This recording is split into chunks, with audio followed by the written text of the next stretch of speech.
64 जोगिनी गोटे ऑर्गेनाइजेशन जोगिनी माँ को नहीं प्रति वर्ष ये से कार्यक्रम करती किंतु ए वर्ष किसी व्यक्ति जानी शुणिक 64 जोगिनी हीरापुर करईदेले कहीं सेटा नक आज ये भुवनेश्वर ये कार्यक्रम चली गत काली चलता आज भी चली एवं अटल बिहारी वाजपेयी जी 100 वर्ष पूर्ति उपलक्षे नाटक भी ये माने ये चली ये उपलक्षे से माने विभिन्न सम्मान सम्मानित कर मते अटल सम्मान सम्मानित कर कारण दीर्घ वर्ष धरी 1990 मसीह भारतीय जनता पार्टी आरंभ करी 92 मसीह बाय इलेक्शन जीतली 5 थर मो एमएलए कैबिनेट मिनिस्टर विशेषकर आज से मैंने या अनुभव करी अनुष्ठान आम जो प्रतिभा पंडा जो बहु त्याग तपस्या परिश्रम करी से अनुष्ठान को आज 19 वर्ष है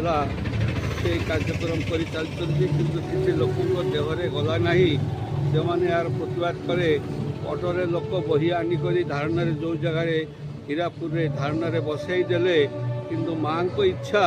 किंतु तांकर कार्यक्रम के अटक ना आज ये माँ कार्यक्रम चली एवं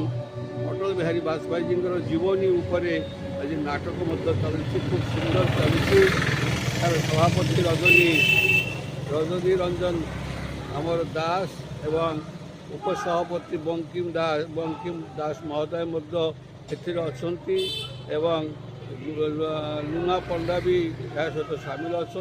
उपाय स्वामी स्त्री बहुत परिश्रम ये कार्यक्रम आज आगामी दिन में करेंगे। खुशी 19तम 64 जोगिनी महोत्सव आज शेष दिवस से पुणी आज 100 वर्ष अटल बिहारी वाजपेयी जन्मदिन तो मु नृत्य संगीत सांगे नाटक को भी सहयोग कहीं अटल बिहारी वाजपेयी जो कलाकृति से कर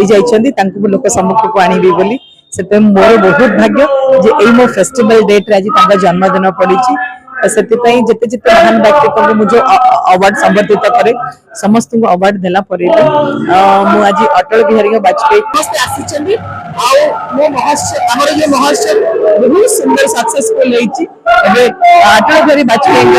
कहानी जो लोक मैंने इतनी सुंदर विभोर देखुं खुशी लगुच निजे बहुत गर्व अनुभव कर।